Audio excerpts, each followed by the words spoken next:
pemikiran modern sehingga karena mereka logis lalu hanya percaya hal-hal yang sifatnya empiris, hanya percaya hal-hal yang sifatnya saintis gitu ya. Enggak, itu sudah sejak dulu.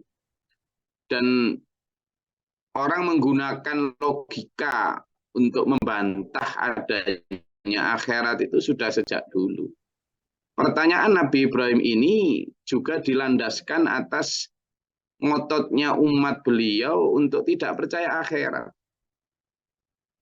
Ya, umat beliau mungkin membantah Nabi Ibrahim dengan bantahan yang sama. Gimana bisa menghidupkan orang yang sudah mati? Mati ya sudah. Sudah jadi tulang belulang tidak karuan kok. Di ayat 259 kemarin lah sama.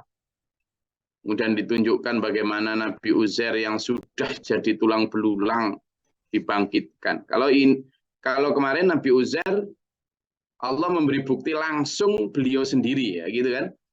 Allah memberi bukti langsung tentang penciptaan atau kebangkitan orang sesudah meninggal itu di tubuh Nabi Uzair sendiri. Nah, di ayat ini ketika Nabi Ibrahim bertanya kepada Allah, kaifa tuhyil mauta, bagaimana engkau menghidupkan yang mati? Allah menjawab, ya, qala awalam tu'min, masa kamu enggak percaya Ibrahim bahwa aku bisa menghidupkan yang mati? Masa kamu masih ragu Ibrahim bahwa aku berkuasa untuk menciptakan sesuatu dari tidak ada? Masa kamu enggak percaya? Intinya seperti itu ya. Pertanyaan Allah itu pertanyaan retorik. Maka Nabi Ibrahim berkata, qala bala, saya beriman ya Allah. Saya percaya ya Allah, saya yakin ya Allah. Saya hanya walakin liyatma'inna qalbi. Tapi saya hanya ingin untuk biar hatiku tenang ya Allah. Maksudnya apa? Yaitu tadi seperti yang saya bilang. Sangat mungkin pertanyaan, bantahan dari umatnya Nabi Ibrahim terhadap Nabi Ibrahim akan kebenaran kehidupan setelah mati itu begitu gencar. Sehingga Nabi Ibrahim kan ya juga manusia, ya. Artinya seperti yang disabdakan Rasulullah, ana basyarum mithlukum. Aku ini manusia biasa seperti kalian. Kadang unsur basyariahnya itu muncul. Kok gini ya, penentangan umat semakin gencar gini nih, kok gini ya, gitu kan? Sehingga setan seliwar-seliwar, jangan salah ya, setan itu juga saking gigihnya kadang Nabi aja digoda. Meskipun karena Nabi dijaga, tidak mempan ya. Seperti ini juga begitu. Mungkin setan berusaha untuk membisikkan, nah iya berarti kan nggak ada akhirat, masa bisa hidup setelah mati, masa mungkin. Setan mungkin berusaha gitu bisikin beliau Nabi Ibrahim, tapi beliau kan seorang nabi ya, sehingga larinya kepada Allah dan dijaga oleh Allah. Maka kalimat bala, saya beriman ya Allah, walakin liyatma'inna qalbi. Tetapi saya ingin menenangkan hatiku, ingin mengusir godaan-godaan bisikan setan yang ngajak tidak percaya dan sebagainya ya Allah. Apalagi di tengah gencarnya bantahan dari manusia ini. Maka Allah berfirman, qala fakhudh arba'ata minat thairi. Sekarang gini aja. Kamu ambil burung, kata Allah. Ya, kamu ambil burung. Dan burung itu kata Allah, ya mungkin Nabi Ibrahim juga masih belum ngeh kenapa kok disuruh ngambil burung kan gitu. Tapi ternyata Allah perintah ambil burung itu, kamu ambillah burung, itu 4 ekor burung, arba'ata minat thairi, lalu cincang itu, potong-potong burung itu, ya, potong-potong burung itu disebut fasurhunna, potonglah burung-burung itu, ya, olehmu ilaika, olehmu. Setelah kamu potong, kata Allah, tsumma ja'al ala kulli jabalin. lalu letakkan di atas masing-masing bukit satu bagian. Ya, kamu ambil bukit seberapa banyak terserah. Ya, ada berapa bukit, taruh entah kepalanya di mana, kakinya di mana, sayapnya di mana, terserah. Taruh sejauh apapun antar bukit itu terserah. Pokoknya apa tadi? Bagian dari burung-burung tadi itu kamu potong sebanyak mungkin terserah. Ambil 4 burung intinya, gitu. Fakhud arba'ata minat toiri. 4 burung ambil, gitu. Fasurhuna lalu potong-potong. Terserah kamu. Kamu mau potong jadi 10 tiap burung. Mau potong jadi terserah kamu. Kemudian kata Allah. Tsumma ja'al ala kulli jabalin. Masing-masing potongan tadi taruh di bukit-bukit. Terserah kamu juga mau ngambil bukit berapa, sejauh apa antar bukit terserah kamu. Ya. Tsumma ja'ala ala kulli jabalin minhunna. Minhunna juz'an, dari masing-masing bagian potongan tadi taruh di bukit-bukit itu. Sudah, begitu sudah kamu taruh, tsumma da'uhunna. Lalu kamu datang ke tempat asalmu tadi, gitu, ke tempat kamu pertama awal tadi. Sudah kamu berhenti di situ, yatinaka sa'yan. Maka atas izinku, kata Allah, burung-burung itu akan datang kepadamu. Nyatu jadi satu lagi. Apa yang sudah kamu potong-potong tadi nyatu jadi satu. Maka Nabi Ibrahim kemudian laksanakan itu. Beliau ambil burung, beliau potong-potong semuanya jadi beberapa bagian. Lalu 4 burungnya sudah dipotong-potong jadi beberapa, dipisah-pisah ke seluruh bukit yang ada di wilayah itu. Taruh di bagiannya, disembunyikan di segala macam. Kemudian Nabi Ibrahim kembali ke tempat semula. Kata Allah, tsumma da'uhunna, panggil mereka. Wahai burung, datanglah dengan izin Allah. Selalu gitu ya, kayak Nabi Isa juga kalimatnya tetap biidznillah. Yuhyi biidznillah. Ketika meniup tanah yang sudah dibentuk jadi burung itu, Nabi Isa juga mengatakan yuhyi biidznillah, hidup dengan izin Allah. Maka Nabi Ibrahim juga begitu. Beliau panggil itu burung, wahai burung, dengan izin dan kuasa Allah, datanglah. Oh, tunggu. Ternyata berterbanganlah 4 burung itu dari segala penjuru mata angin.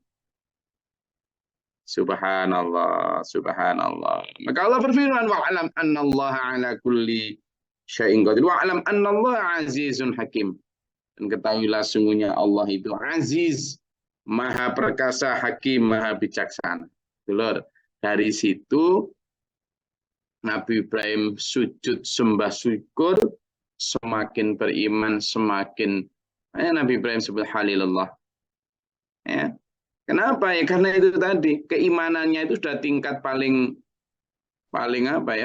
tinggi, di mana sudah bukan lagi keimanan yang jarene katanya, bukan. Nah, kita tentu tidak bisa kemudian menuntut Allah untuk diberi kekuasaan atau bukti seperti Nabi Ibrahim. Kita mesti percaya dengan apa yang ditulis atau apa yang ada di dalam Al-Quran ini sebagai sebuah pembuktian kebenaran tanpa tapi, tanpa nanti, tanpa kecuali. Itulah. Jadi makanya Pak Guru Mohtar, guru kita semua mengajari kita itu pertama, proyek besar pertama itu mengenal Allah secara mendekat dan mendasar. Benar-benar kenal Allah itu enggak katanya. Coba tuh. Bagaimana perjalanan spiritual Nabi Ibrahim. Dari awalnya tidak tahu bahwa Allah itulah Tuhan yang Maha Kuasa. Enggak tahu. Sebelum benar-benar diangkat menjadi Nabi, enggak tahu beliau. Ya buktinya kemarin ayat yang kita pelajari bersama kemarin. Ya, toh? Betapa beliau mencari Tuhan. Mulai dari pertama melihat bintang. Wah, indah sekali. Tapi ternyata ketika pagi tidak ada, kan pertama ada Robi, inilah Tuhanku, indah. Ketika pagi tidak ada, wah masa Tuhanku hilang. Besok malamnya lihat bulan, wah bulan ini indah dan besar, menerangi kegelapan. Inilah Tuhanku. Mulailah beliau ketika akan disembah, lah kok paginya kalah oleh matahari. Maka siang itu juga Nabi Ibrahim, inilah matahari Tuhanku. Besar dan mengalahkan semua kegelapan. Nah, ketika hendak disembah, lah kok sorenya terbenam. Maka kemudian Nabi Ibrahim nyampe di satu kesimpulan, oh berarti Tuhanku adalah pencipta semua ini. Nah disitulah hidayah. Pelan-pelan sekaligus dilantik jadi Allah, jadi Rasul. Dan Nabi Ibrahim masih sangat muda loh ya saat itu. Ada yang menyatakan dalam salah satu kitab itu masih sekitar umur 17 atau 19. Sehingga ketika menghadapi Raja Namrud juga gitu, masih sangat muda. Gitu. Nah di titik itulah kemudian Nabi Ibrahim semakin dewasa keimanannya, maka di ayat 260 ini ketika penentangan atau dakwah beliau ditentang habis-habisan, maka Allah memberikan arahan kepada Nabi Ibrahim untuk bertanya seperti ini. Ketika bertanya, ya Allah, mereka tidak percaya akan akhirat ya Allah. Tolong tunjukkan kepadaku bagaimana sih sebenarnya engkau menghidupkan yang mati. Loh, kamu tidak percaya tuh Ibrahim? Saya percaya ya Allah. Bala walakin liyatma'innal qalbi. Kan tapi ini untuk menenangkan hatiku biar aku juga bisa memberi jawaban kepada umat. Maka Allah memerintah fakhudh arba'ata minat thairi fasurhunna. Ambil 4 burung, potong-potong mereka jadi beberapa bagian ilaika ya olehmu. Tsumma ja'al ala kulli jabalin, lalu sebarkan potongan-potongan itu di semua gunung di sekitarmu, dimanapun kamu sembunyikan terserah kamu. Juz'an minhunna, juz'an dari bagian-bagiannya itu. Tsumma da'uhunna, lalu kamu kembali kepada tempatmu semula, lalu panggillah burung-burung itu. Ya'tina kasa'yan, maka pasti akan datang kepadamu dengan segera.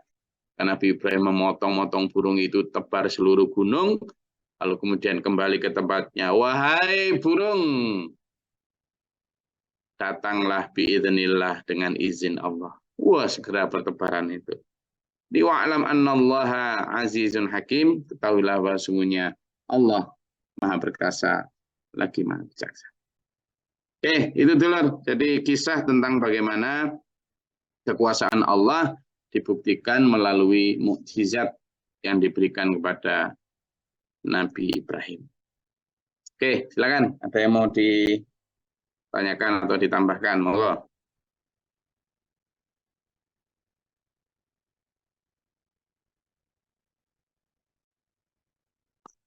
Silakan.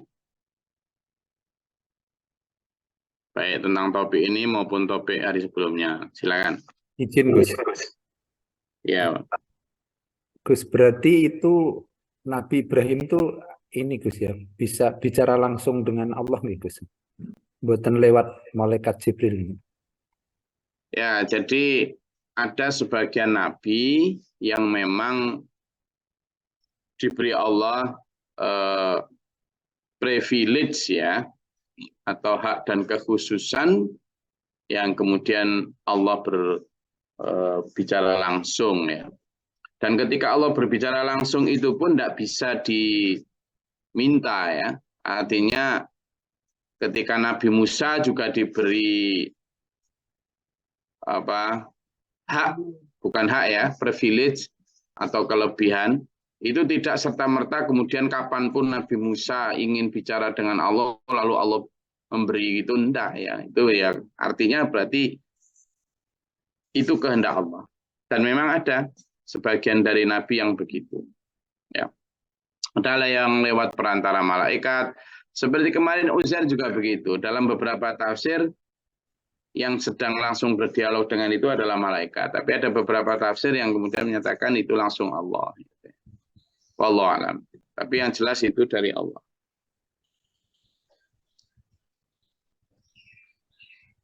Nah, terus Lagi?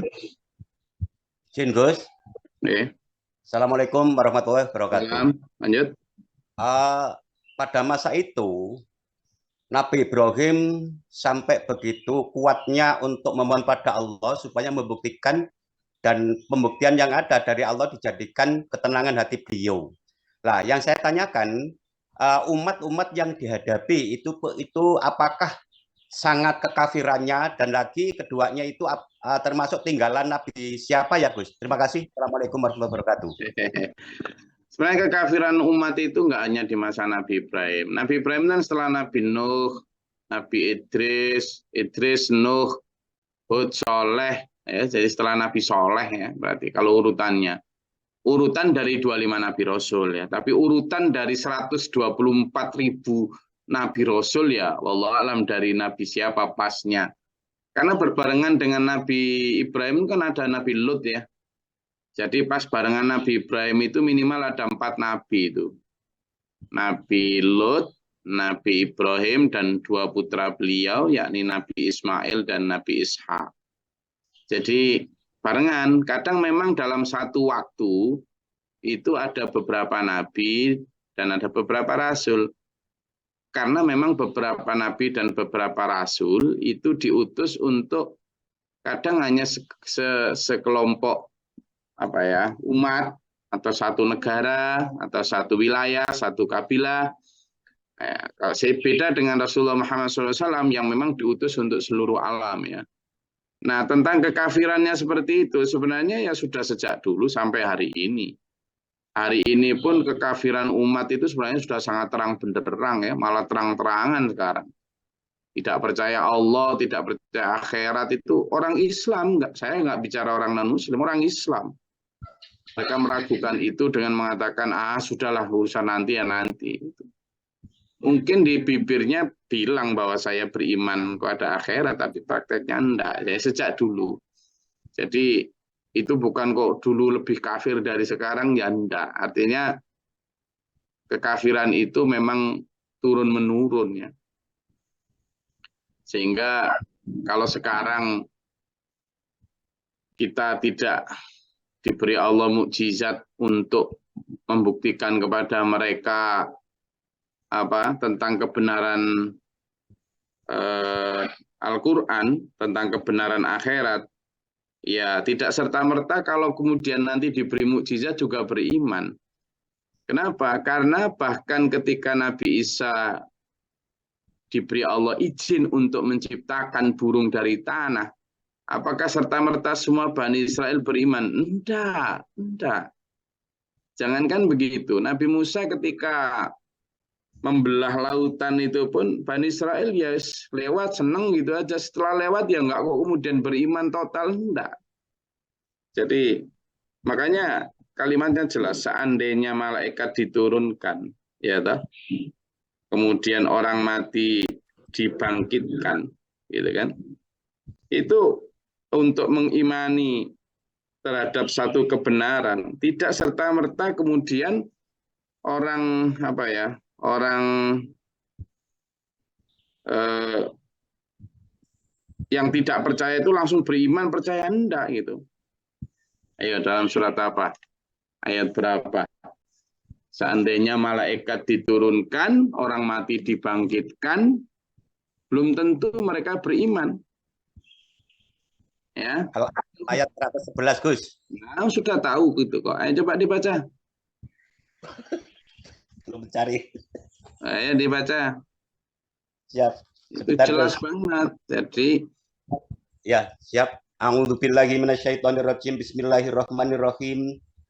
Dan sekalipun kami benar-benar menurunkan malaikat kepada mereka dan orang-orang yang mati berbicara dengan mereka, dan kami kumpulkan pula di hadapan mereka segala sesuatu yang mereka inginkan, mereka tidak juga akan beriman kecuali jika Allah menghendaki. Tapi kebanyakan mereka tidak mengetahui arti kebenaran. Sadaqallahul azim.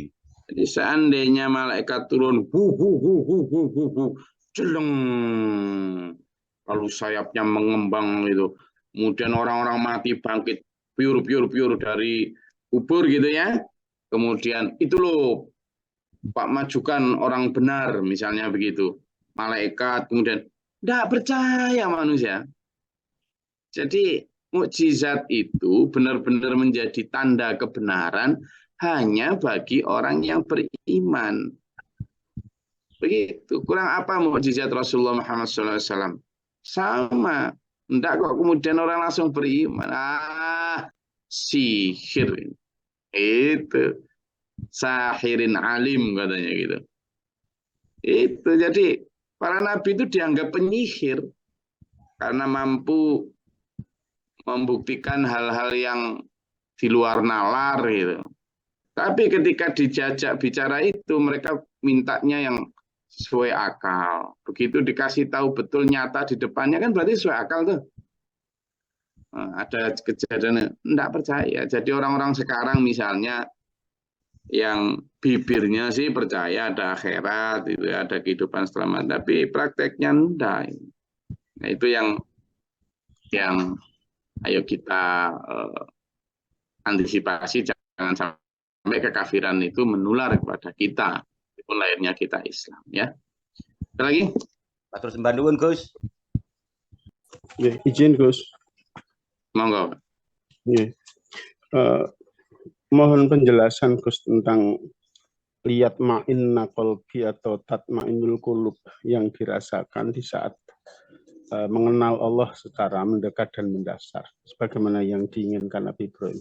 Ini matur suwun. Jadi ini ya. Dalam surat Ar-Ra'd ayat 28 coba dibaca. Pak. Dibaca Pak Yono. Cari di surat Ar-Ra'd ayat 28.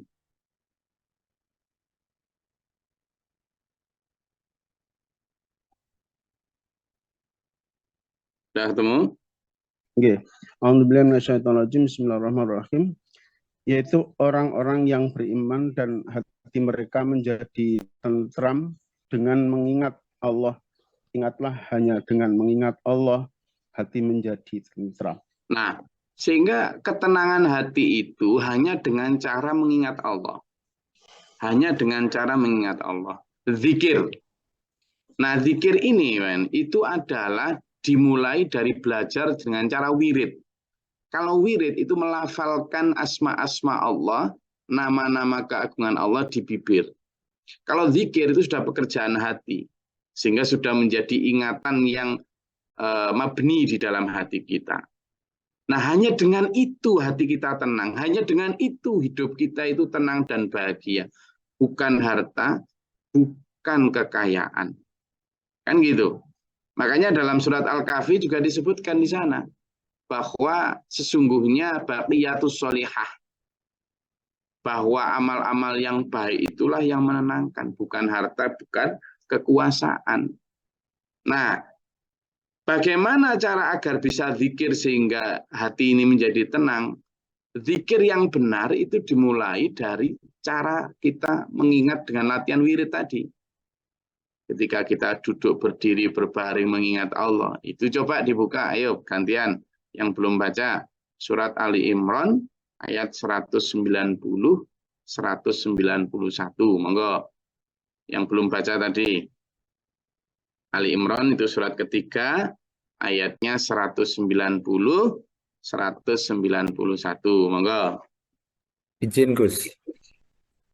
Sesungguhnya dalam penciptaan langit dan bumi dan pergantian malam dan siang terdapat tanda-tanda kebesaran Allah bagi orang-orang yang berakal. Oke, cukup Pak Arsa. Satu, gantian yang lain. Ayat yang 191. Monggo yang tadi belum baca dan belum tanya, silakan. Izin Gus. Izin Gus. Pak Suryana Tabanan. Monggo. Yaitu orang-orang yang mengingat Allah sambil berdiri, duduk, atau dalam keadaan berbaring, dan mereka memikirkan tentang penciptaan langit dan bumi. Seraya berkata, Ya Allah, kami tidaklah Engkau menciptakan semua ini, sia-sia. Maha suci Engkau Allah, lindungilah kami dari azab neraka. Nah, Sadaqallahu coba alazim. alhamdulillah. Coba dilihat tadi hubungan antara zikir itu menenangkan hati dan yadhkurunallaha qiyaman wa qu'udan tadi. Wa yatafakkaruna fi khalqis samawati wal ardh. Jadi zikir itu satu di antaranya adalah memikirkan yatafakkaruna fi khalqis samawati wal ardh, tentang penciptaan langit dan bumi. Termasuk tadi itu penciptaan burung, penciptaan manusia yang kemarin Nabi Uzair dalam ayat 259 kemarin. Jadi kita selalu itu ya, misalnya begini, misalnya orang-orang lagi rekreasi atau orang lagi jalan-jalan, itu sebenarnya harusnya jalan-jalan itu untuk memikirkan kebesaran Allah. Nah sekarang memang itu tagline-nya begitu, kita sedang tadabbur alam. Waduh, kayak tadabbur alam, memikirkan alam. Tapi yang ada di sana apa? Selfie atau apa nih? Selfie, Gus. Jadi apakah tidak boleh selfie? Boleh. Boleh. Nanti, wah Gus Glory kok larang selfie? Oh, enggak ya. Tapi sekali lagi, yang kita tampilkan itu kebesaran Allahnya. Kebesaran Allahnya justru ketika kita tadabbur alam, berpikir tentang keindahan alam, kebesaran Allah yang menciptakan itu, kita itu mengecilkan kita, membuat kita itu makin kecil di hadapan Allah sehingga rendah hati. Nah, kebanyakan orang itu kemudian rekreasi itu untuk menunjukkan bahwa saya sudah di sini, saya coba lihat kamu pernah ke sini, enggak, malah meninggikan hati. Ya apa jadi kebalik jadinya. Kan gitu. Jadi tadabbur alam itu justru untuk membuat kita rendah hati atas kebesaran Allah, bukan untuk malah meninggikan hati dengan pamer karena sudah ke sana kemari, ya kebalik. Enggak tenang lagi jadinya gitu loh. Maka ketenangan hati itu ketika kita memikirkan ciptaan Allah. Bahkan rekreasi itu bisa di rumah. Gimana caranya? Lihat itu ada semut yang lewat di pojok-pojok rumah itu. Tadabbur alam lo bisa di rumah. Coba mikir semut itu. Itu loh, ususnya di mana? Otaknya di mana? Terus cara makan itu giginya seberapa? Kalau ngunyah pakai apa? Kan gitu kita mikirnya. Ya kan? Nah dari situ subhanallah, masya Allah, Allahu Akbar, ya Allah, azizun hakim, ala kulli syai'in qadir. Rekreasi sudah, gitu kalau tadabbur alam benar. Jadi hati itu menjadi tenang, kenapa? Karena tidak ada kesombongan, tidak ada ketinggian hati, sehingga kita itu selalu merasa cukup akan pemberian Allah. Selalu hati itu rendah hati. Di sana kita akan mendapatkan tatmainul qulub dengan berpikir. Makanya di SPMA itu diajarkan juga, bahkan santri SPMA kalau masuk SPMA kan tidak pakai uang masuk. Uang masuknya diganti dengan wirid. Wirid 100.000, ya mulai dari tahlil, takbir, tahmid, tasbih. Itu kan memuji kebesaran Allah, keagungan Allah, kekuasaan Allah. Lewat lidah dulu latihan, biar apa? Meresap menjadi zikir. Gitu. Nah itu makanya bagi santri SPMA yang belum melaksanakan itu, ayo dilaksanakan. Kadang nggak selesai itu, ketunda ini itu, makanya nggak dapat zikir itu, ya kan? Nggak tenang-tenang hatinya. Nggak selesai berarti belum termasuk, belum bayar uang masuk itu yang santri-santri itu. Belum bayar uang pangkal itu, uang pangkalnya wirid 100.000 belum diselesaikan. Jadi dibelikan konter juga dihilangkan. Ya, jadi ayo kita latihan ya. Wirid itu latihan agar bisa zikir sebanyak mungkin. Banyak ayatnya itu menunjukkan fadhkurullah dzikron katsira. Banyak, nanti saya tunjukkan ayatnya. Jadi betapa perintah zikirlah, ingatlah Allah sebanyak-banyaknya. Nah, hanya 33 itu kan diajar Rasulullah, ya sekurangnya itu segitu gitu loh. Tapi Rasulullah kalau zikir, wah ribuan kali kalau sujud, kalau ini sampai. Jadi tidak terbatas saking banyaknya. Ya, saya rasa itu. Ada lagi? Oke, cukup ya. Ada Pak Sudona, ada apa? Ini Gus. Assalamualaikum warahmatullahi wabarakatuh. ini loh Gus, masalah apa namanya hidayah itu harus kita mencari atau dari Allah Gus. Karena kalau contohnya kalau kita nggak nyari kadang itu diem, nanti kan ada hidayah dari Allah. Kadang kan gimana gitu Gus. Yang benar itu mencari atau datang dari Allah Gus. Gitu aja, terima kasih. Assalamualaikum. Ya dua-duanya benar. Mencari bagi yang belum pernah mendapatkan pencerahan dan menggunakan bagi yang sudah pernah mendapat pencerahan. Sampean seperti ini sudah dapat hidayah loh. Hidayah itu apa sih? Petunjuk. Kalau saya membacakan Al-Quran kepada sampean, berarti saya memberi hidayah.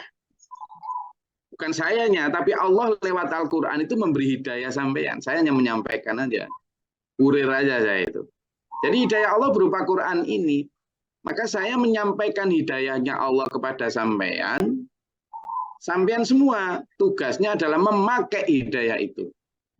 Nah, bagi orang-orang yang belum ketemu Al-Quran, belum pernah mendengar Al-Quran, berarti tugas mereka mencari sampai ketemu hidayah itu. Dan tugas kita yang sudah tahu hidayah, dua, satu, menggunakan atau mengamalkan hidayah itu. Yang kedua, menyampaikan hidayah itu agar orang yang belum tahu hidayah, gitu. Gitu loh. Nah, kita ini kadang misalnya seperti ini. Ada dalam surat Al-Baqarah, ada dalam surat Ali Imran, dijelaskan, belum disebut orang benar kecuali kamu memberikan barang yang dicintai. Itu kan hidayah, petunjuk tahu? Petunjuk bahwa untuk mencapai kebenaran itu memberikan barang yang dicintai, itu petunjuk. Nah, kita kan sudah dapat tuh hidayah. Nah, hendak kita laksanakan, terus kita ngomong, tapi berat gimana memberikan, itu berarti tidak kok enggak dapat hidayah, enggak mau menggunakan hidayah. Nah, gitu loh. Udah dikasih tahu, kalau kamu perempuan bertutup aurat lah. Itu kan hidayah. Dapat dia sudah hidayah, tapi enggak dipakai hidayah itu. Nah, itu caranya harus kita pakai. Setelah kita amalkan hidayah, maka kemudian kita sebarkan hidayah. Oke. Tuh, jadi kewajibannya itu. Saya rasa itu kajian kita pada pagi hari ini. Semoga bermanfaat dan berfaedah bagi kita. Tetap semangat. Apa camilan hari ini? Air putih dulu ya. Setelah itu baru jalan-jalan nanti. Alhamdulillah, seger semua. Alhamdulillah. Insya Allah ngaji sampean duduk tadi setengah jam atau 45 menit tadi. Insya Allah penuh berkah, insya Allah penuh hidayah, insya Allah penuh pahala, dan insya Allah penuh kesehatan jasmani rohani. Saya selalu mendoakan dulur-dulur semua ya. Lalu Allah kesabaran, kesehatan jasmani rohani, diberikan rezeki yang halalan thayyibah, diberikan urusan yang dimudahkan oleh Allah, dan kekuatan dalam menjalankan perintah Allah, meninggalkan larangan seberat apapun. Jangan menghindari yang berat, tapi mintalah yang kuat. Jadi kepada Allah itu jangan minta yang ringan, jangan menghindari yang berat, tapi mintalah diberi kuat. Ya, karena afdhalul amal ahmazwa, amal yang paling baik itu adalah yang berat. Tapi berat kalau kita diberi Allah kekuatan, insya Allah kuat. La haula wa la quwata illa billahil aliyyil azim. Semoga Allah menguatkan kita, menuntun kita dalam siratal mustaqim ila akhir hasanul khatimah. Amin. Allahumma shalli alaihi wasallam. ومهدنا فيمن هديت وعافنا فيما عافيت وتولنا فيمن توليت وبارك لنا فيما اعطيت وقنا شر ما قضيت فينا تبارك ربنا وتعالى ولك الحمد لما قضيت استغفرك اللهم ادفعنا البلاء والوباء وقد الحسين من الجن والشيطان ربنا نجينا وللناس ربنا ولا تجعلنا اللهم رفع درجاتنا وتنا ربنا من فاكتبنا مع الشاهدين ربنا لا تزغ قلوبنا بعد إذ هديتنا وهب لنا ربنا إننا سمعنا مناديا ينادي للإيمان أن آمنوا وكفر عنا سيئاتنا وتوفنا مع الأبرار ربنا واجعلنا مسلمين لك ومن ذريتنا مسلمين لك وأرنا مناسكنا وتب علينا اللهم افتح لنا باب السماء باب رحمتك اللهم انزل علينا رحمة بدل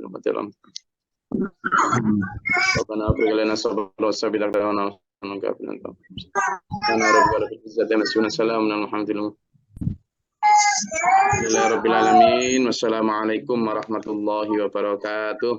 Waalaikumsalam warahmatullahi wabarakatuh. Jazakallah.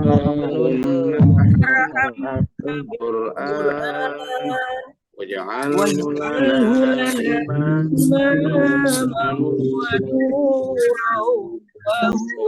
wa rahmah. Allahumma dzakirna minhu ma